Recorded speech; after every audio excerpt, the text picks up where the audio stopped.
Good morning, friends. This is a message that is intended for September 5, and it is the fourth of our prayer series that is entitled 7 Effective Bible Prayers for You.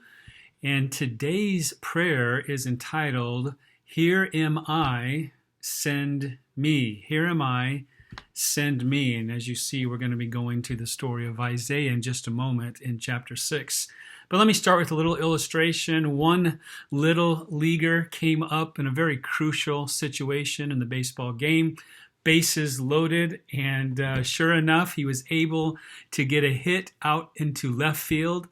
And as the ball was going into left field, the runner on third ended up scoring. The runner that was on second base, everybody could tell that he was going to arrive about the same time as the relay was coming in from the field to the catcher. And sure enough, he and the catcher, they kind of collided together as the ball came in. And the one team, of course, just started shouting, "He's safe, he's safe, he's safe." And the other dugout was yelling, "He's out, he's out, he's out." And very calmly, the umpire turned and, looking at both teams, announced, "He ain't nothing until I call him." And I thought that's a great illustration of our message today. Let's find out more about the call that God has for us in our lives. Let me start with just a couple questions. Have you ever been called by God?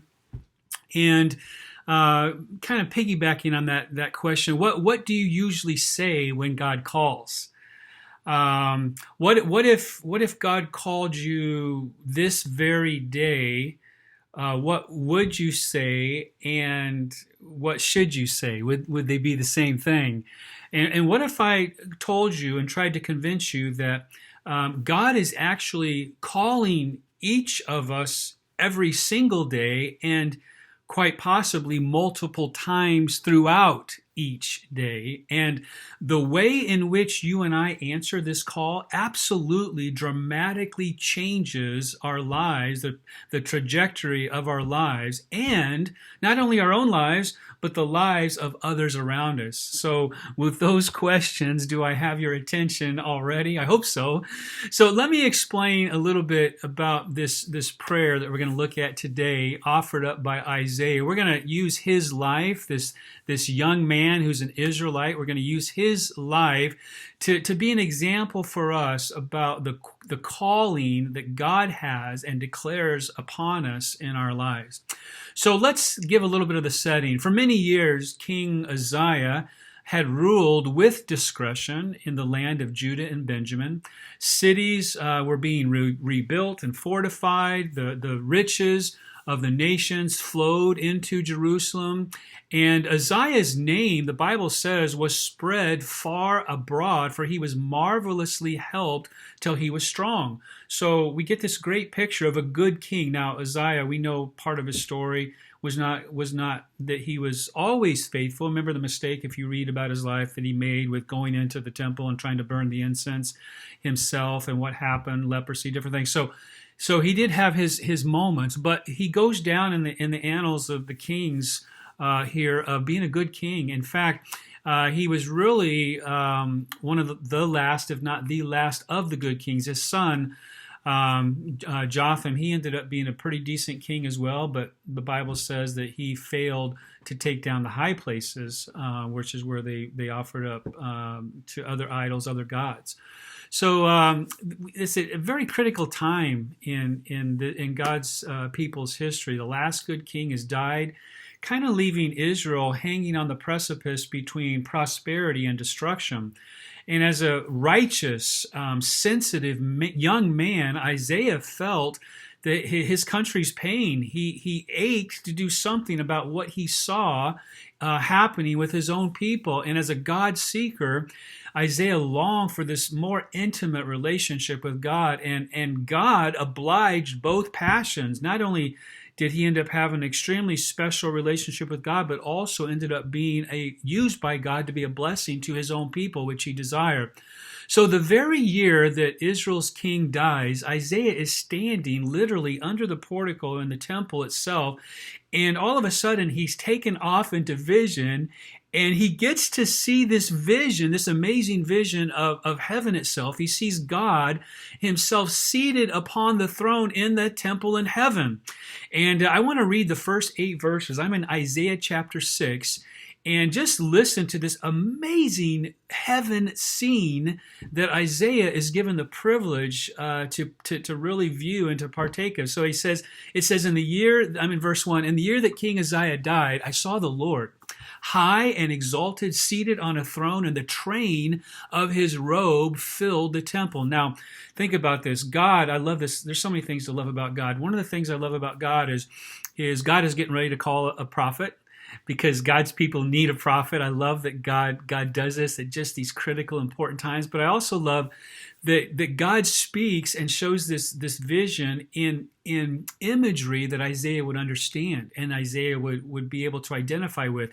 Isaiah came from a royal family himself, probably spent time in King Uzziah's realm there, maybe serving him. There's even been some that have suggested maybe even a relative of Uzziah, King Uzziah. So he was familiar with this train, this robe that filled the temple, because he had that background. So God is sharing how holy he is in the same kind of imagery that Isaiah is going to be able to appreciate and understand. Now, verse 2 says, and above him, above God, were seraphim, these angels. The word seraphim simply means burning, like literally fire, right? So these seraphim, each, they had 6 wings. 2 wings covered their face, 2 wings covered their feet, and with 2 others they were flying. And notice that they were worshiping God as Isaiah saw them. It says, and they were calling the seraphim to one another, holy, holy is the Lord Almighty. The whole earth is full of his glory. And at the sound of their voices, the doorposts and threshold shook, and the temple was filled with smoke. I mean, this is just an amazing scene that Isaiah has taken off in the vision of heaven itself and being able to see God and the glory of God and the angels that are around him. So listen a little bit more about what Isaiah saw. It says, at the sound, verse 5, woe to me, I cried, I am ruined, for I am a man of unclean lips, and I live among a people of unclean lips. And my eyes have seen the King, the Lord Almighty.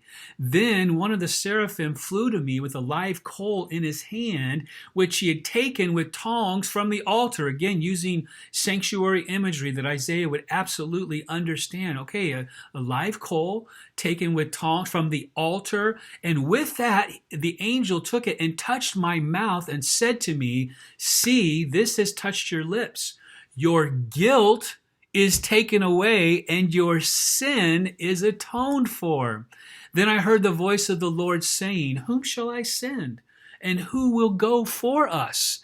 And I said, here am I, send me. And that's our prayer that we're looking at today, Isaiah 6 verse 8. Here am I, send me. Now I want to take a look at this vision and the call of God in Isaiah's life, and I want to apply this prayer to our own lives today. So first, I want to just say a couple things about the view that Isaiah had in heaven itself. I mean, Isaiah is one of the few persons, very few persons, to be able to peer into heaven itself. He sees God himself. He sees God seated high above all on a throne, this majestic view of God.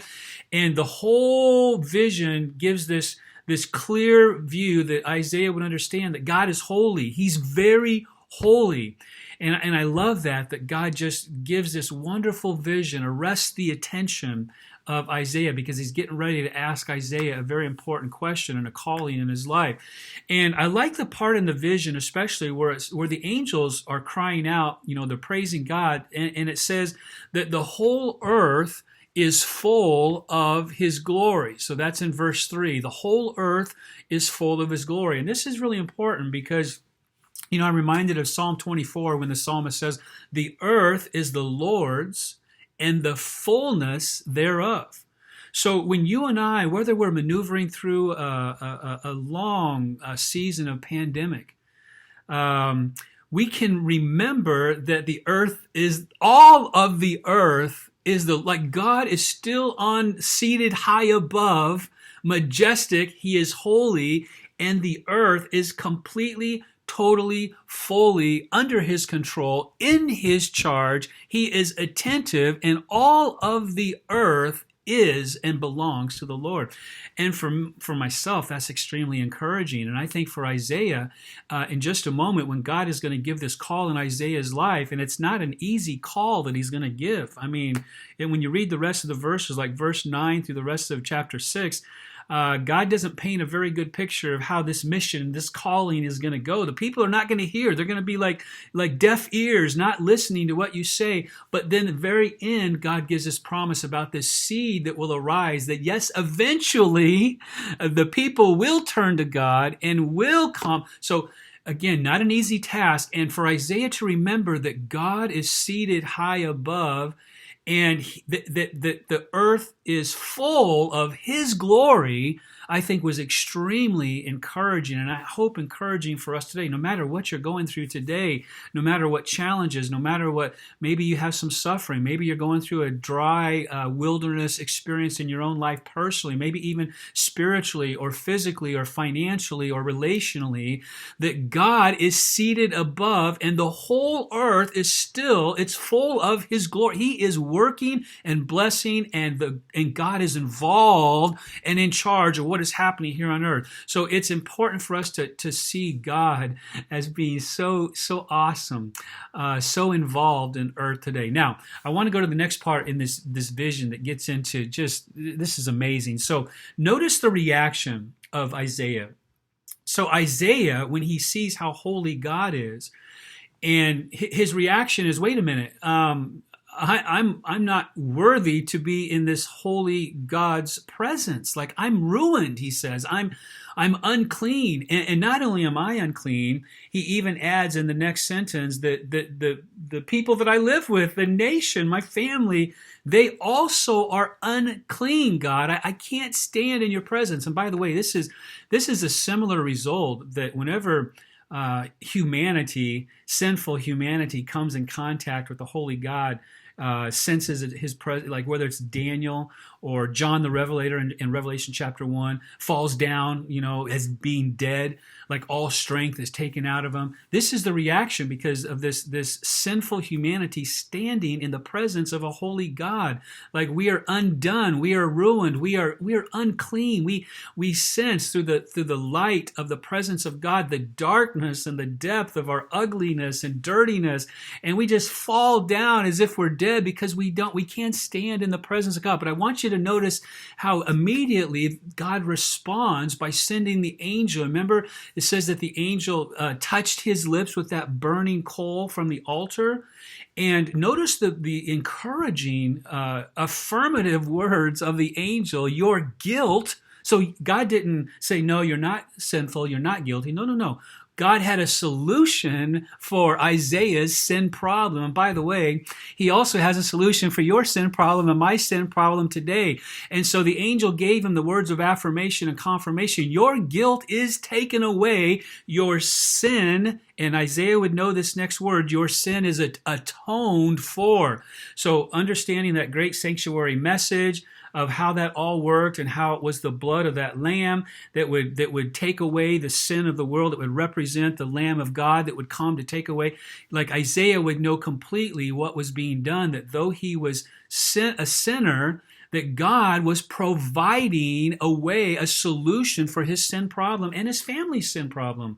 And what a beautiful, beautiful gospel salvation message of how God is the initiator, God is the activator, God is the one who takes care of our sin. I just love this part of the message of how God just immediately, I know you're guilty, I know you feel your guilt, I know you are unclean, I know that you feel ruined, but I've got a solution, I've got a plan, and that plan is in the blood of Jesus Christ. And we could say so much more, but I'm going to keep going. Now, so after, and this is important, so after Isaiah has been made right with God through the act of Jesus, God has a question that he poses.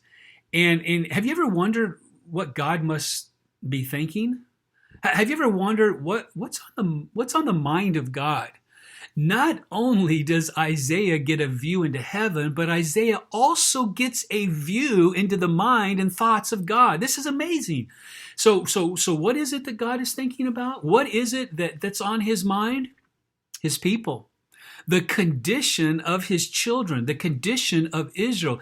And let's be honest, isn't that what's on the mind of any good parent who may have one of their children who's wandering or struggling? Maybe there's a parent listening here today that even currently or maybe in the past that you recognize that one of your children were on a dangerous path. Were they not on your mind during that time? And that is exactly what is on the mind of God. And the question that God just throws out now to let us see what's on his mind, he says, thinking about Israel, whom shall I send? Yes, Isaiah, I know your heart is you're concerned about your people. I'm concerned about them also. And the question that God has it's a two-part question. Whom shall I send?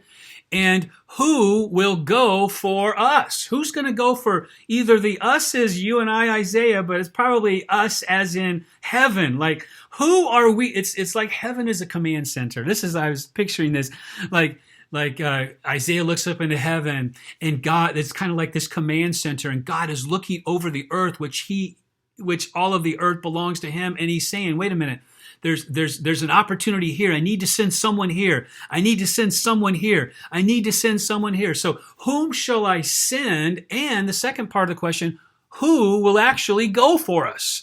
So the who shall I send is more of a question of, who would be a good fit for this task? Who shall I choose today?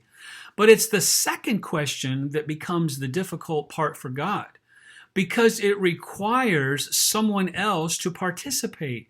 Who will actually go? So I have many, God might say, I got a lot of folks out there. I got a lot of people calling on my name. I got a lot of people even declaring my name, calling themselves Christians. I got a lot of people going to church today. I got a lot. But of those people, there's a lot of them out there of whom I could send, but who will actually go? So the problem is about the going. And that's always been the most difficult part. In fact, when you look at Matthew chapter 9 during the life of Jesus, if you go towards the end of the chapter, like starting in verse 35, go till the end, like verse 38, listen to what Jesus has to say, and we notice that this is a continuing problem that God has. Jesus went through all the towns and villages, teaching in their synagogues, proclaiming the good news of the kingdom and healing every disease and sickness. When he saw the crowds, he had compassion on them. I love that word. He had compassion on them because they were harassed and helpless like sheep without a shepherd. Then he said to his disciples, the harvest is plentiful, but the workers are few. And then he says, here's what we need to pray about. Ask the Lord of the harvest, therefore, to send out workers into his harvest field. See, the problem is not a lack of opportunities to do heaven's work. The problem is the lack of available workers to go into the field. And I think about that. I think there's a lot of opportunities around us that our eyes sometimes don't see. Our attitudes even are closed towards. Opportunities where maybe even someone who lives very close to us would love to know more about Jesus Christ. Someone who is not far from us, who has some questions and searching in their life about some of life's most difficult topics. I view heaven as this control center that sees what's happening, that the Spirit of God is moving through the lives of people, through the events here on earth, and notices all the opportunities where God is saying, man, we need someone to go here. Who can I send? Not only who can I send, but who will go?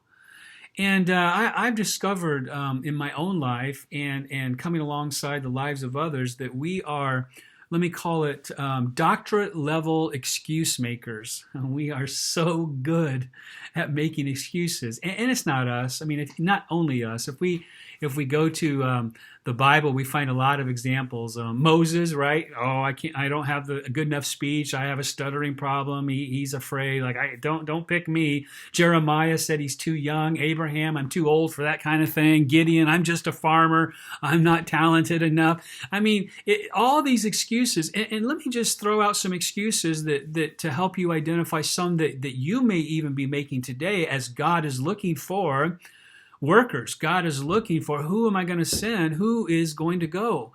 Some of the excuses that we make are things like, it's not a convenient time right now for me. I got a lot of things going on in my life. Maybe later I'll go. And that kind of goes along with the idea, I'm too busy. Like, I got a lot of things, even good things going on. I got a lot of things going on. I just can't go right now, God. Another excuse is, I won't know what to say. I don't know the right words. I don't know the right verses. Someone's going to pin me in a corner with a Bible question and I won't be able to answer. Or some say, you know what, God, I just kind of like Isaiah, like, I'm not qualified to go. My family's a mess. Israel's a mess. My family, like, God, you know the dysfunction of my family. I'm just not the right person to go and at this, especially right now with what's going on with my family. Some people use the excuse of, I'm just a mess up. I flub everything up, right? I'm just going to make matters worse. Or how about the excuses of, I'm too weak, or I'm too sinful, I'm too impure, I'm too unhealthy. Like, no, I'm not good enough, healthy enough to be able to go out and help somebody else. Or I don't have the right background. I don't have the right experience. I'm afraid that I'm going to get a pushback from others. I might even get ridiculed or mocked. I have other responsibilities. I have more important things at this moment to attend to. And then there's the excuse of just flat out, I don't want to. I don't want to go and do it. So God, it's interesting that as he calls Isaiah and sends the angel to give him the call and I think of this as kind of the qualifying of Isaiah, that God does the same for us. Like, God, when he's asking who is going to be willing to go, God is offering and telling us, look, everything in the earth I will take care of how it will happen. I'll even set up the appointment for you. I'll even qualify you. I'll give you the words. I'll give you what you need to say. I'm not calling you to some type of failure. I'm going to give you the qualities that you need to be able to accomplish what I'm asking you to do. So literally, we can throw away all of the excuses for not going, because God, if he has to, he'll even send an angel and touch you, touch me, equip me, qualify you, so that we will be able to do and go and be about God's bidding and calling. So, and there's a real beauty about this equipping that God does, because this is what's amazing. God gets all the credit, right? Not you or me. If it was because of my great speech, or because of your great pedigree, or because of your great education, then people would point to that when they see what's happening, instead of pointing to knowing that it's a God thing. Like, God uses us in our weakness so that he gets all the credit, all the glory. Paul spoke about that. You remember in 1 Corinthians chapter 1, I'm going to start in verse 26. Notice what Paul says about how this amazing thing that God does. Brothers and sisters, think of what you were when you were called. Not many of you were wise by human standards. Not many were influential. Not many were of noble birth. But God chose the foolish things of the world to shame the wise. God chose the weak things of the world to shame the strong. God chose the lowly things of this world and the despised things and the things that are not, to nullify the things that are, so that no one may boast before him. I love that, what Paul says. Like, you and I, there's not a lot of us, we're wise in human standards, highly educated, influential, of noble birth, like all these. Like, God uses us in our weakness, right, to show that, you know what, we can't boast of anything. God gets all the glory, all the credit goes and belongs. It's as if God is saying, think of it this way, your very excuse that you give, all that list of excuses that you give is the very reason that I picked you, right? Oh, you don't have the right words to say? Good, that's perfect. Oh, you don't come from the right? Good, that's perfect. That's exactly how I want you. Oh, you're not strong? Oh, good, that's exactly how. Like, God uses your excuses and picks you because of those very excuses. All praise. In fact, God is he even knows if you're gluten free, right? Like, he even knows whatever excuse you want to give for not doing something. Just remember, God's not calling you to failure. God is going to equip you. If he needs someone to go, if he needs someone to speak, if he needs someone to love someone today, he may call you. Now, I want you to notice the response of Isaiah. So God gives this call of, who are we going to send, right? That two-part question that he asks. So, whom shall I send? Who's going to go for us? Listen now to this last part where Isaiah gives his response. Isaiah 6, now we're towards the middle and last part of verse 8. Then I said, here am I, send me.